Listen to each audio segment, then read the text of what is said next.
Okay, welcome back. And I was being idiotic. He was actually at the C6 place I was at before, so let's talk to him. Hello again. Did you have any luck finding Shorban? Yes, and you lied to me. I don't like it when people lie. I found out you've been lying to me, Jalid. Lying? Why would I lie to you? Why, what about the indeed? Keeper data? He told you? I didn't mean for any of this to happen. Then start talking. I was afraid Shorban would kill me to get the data, so Well, I was hoping you'd take care of him. What? You thought I'd kill him? That wasn't in the agreement anywhere. I don't do that. I am not a mercenary for hire. Seriously, get over it.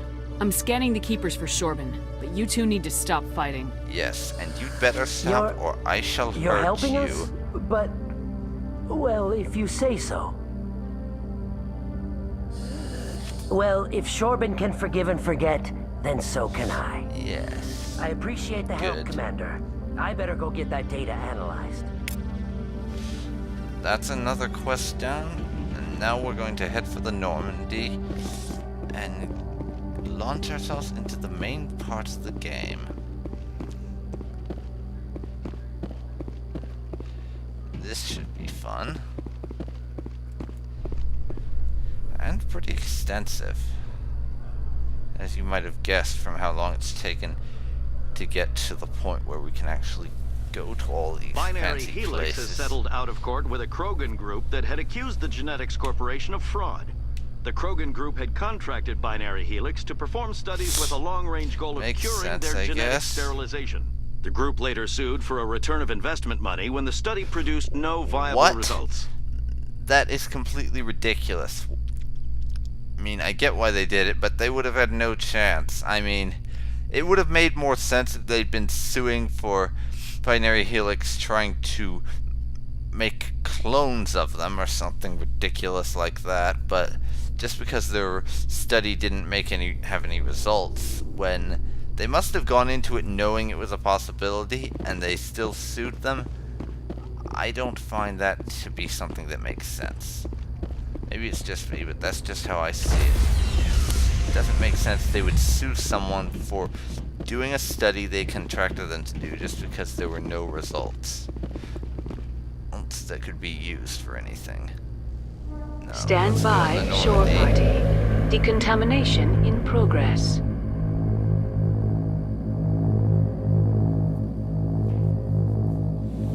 Decontamination in progress. Interesting. It usually only does it once for me.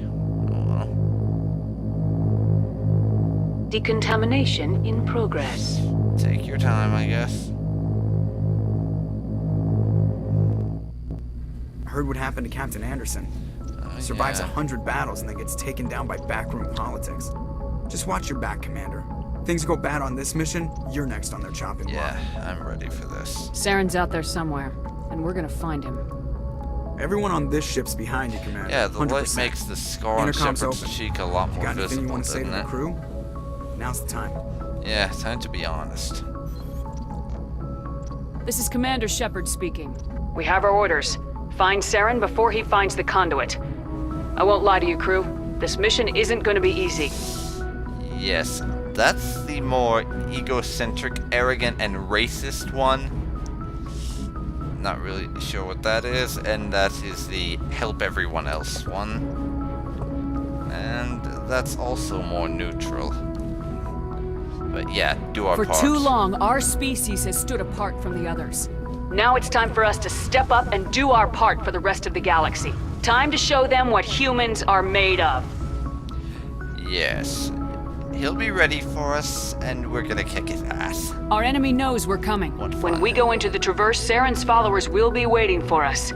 But we'll be ready for them, too. Everyone is counting on us. Yes, lots of pressure. Wonderful. Humanity needs to do this. Not just for our own sake, but for the sake of every other species in Citadel space. Saren must be stopped, and I promise you all, we will stop him. Well said, Commander. Captain will be proud. Yes. I bet you Shepard learned the art of epic speech giving from Anderson, honestly. The captain gave up everything so I could have this chance. We can't fail. Yes, ma'am. Alright. That was really neat, and you're going to hear a lot more of those epic speeches in the future. And that one really got down the idea of conveying the whole we have to do this, we can't fail message that seems to be conveyed in a lot of different places in this series. You'll definitely see what I mean as we go forward. At least I hope you will. Oh right, I got that codex entry already.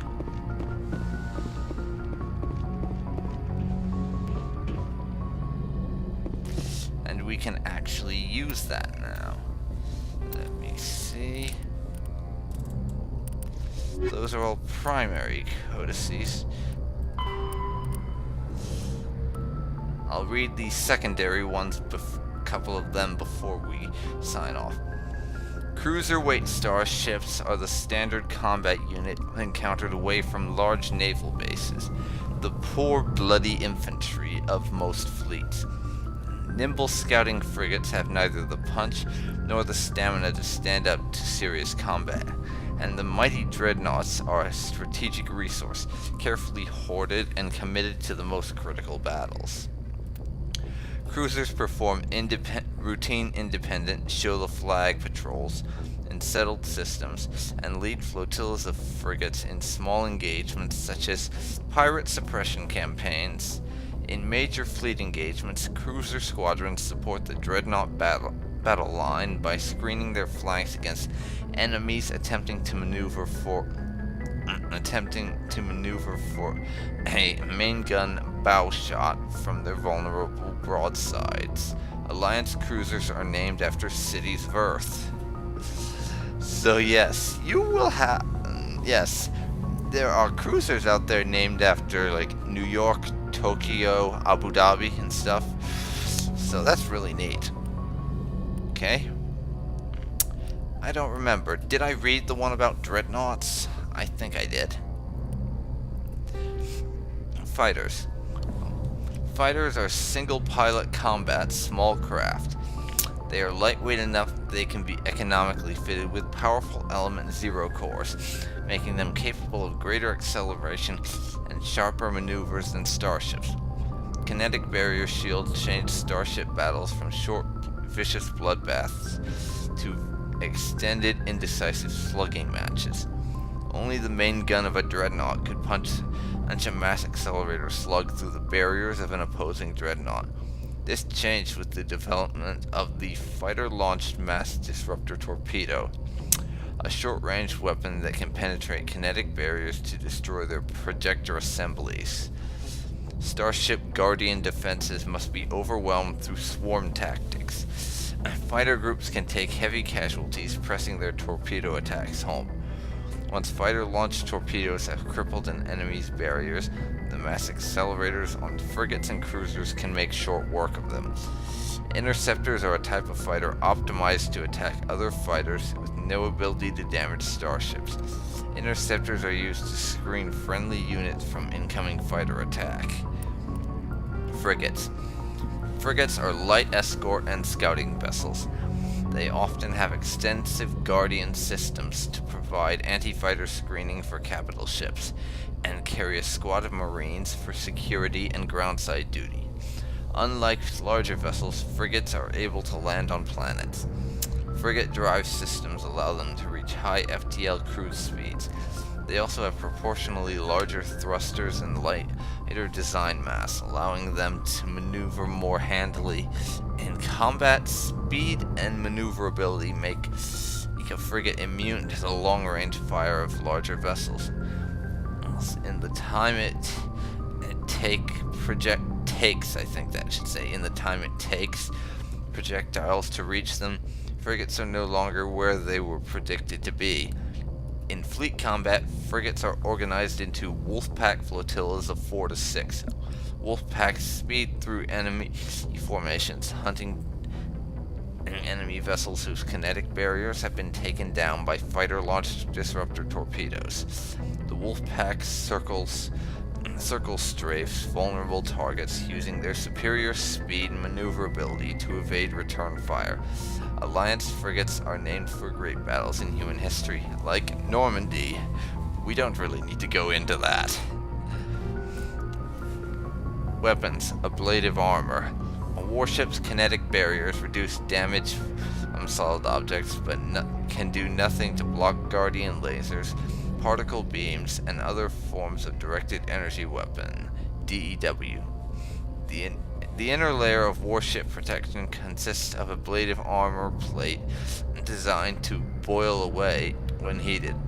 The vaporized armor material scatters a DEW beam, rendering it ineffectual. A scaffold is built around the interior pressure hull, with sheets of ablative armor hung from the structure. Ships typically have multiple layers of armor separated by empty baffles. Space is often used for cargo storage.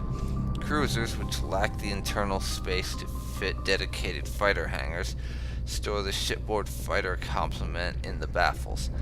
It is not unknown for enlisted crew to build illicit alcohol distilleries in some obscure corner of the baffles, safe from prying eyes.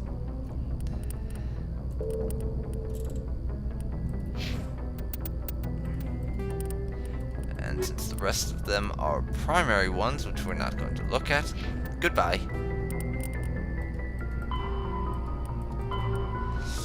And we got a bunch of side quests, some of which are going to need us to go somewhere, some not.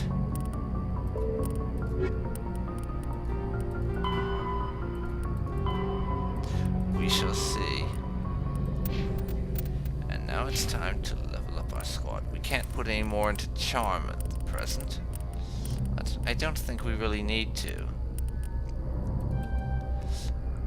Adrenaline burst, please.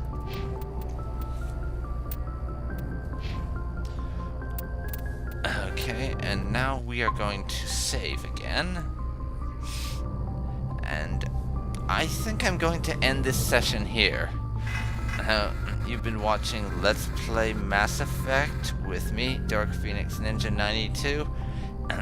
If you enjoyed this, then please subscribe or leave a comment, and I really appreciate it, and I'll see you next time. Goodbye.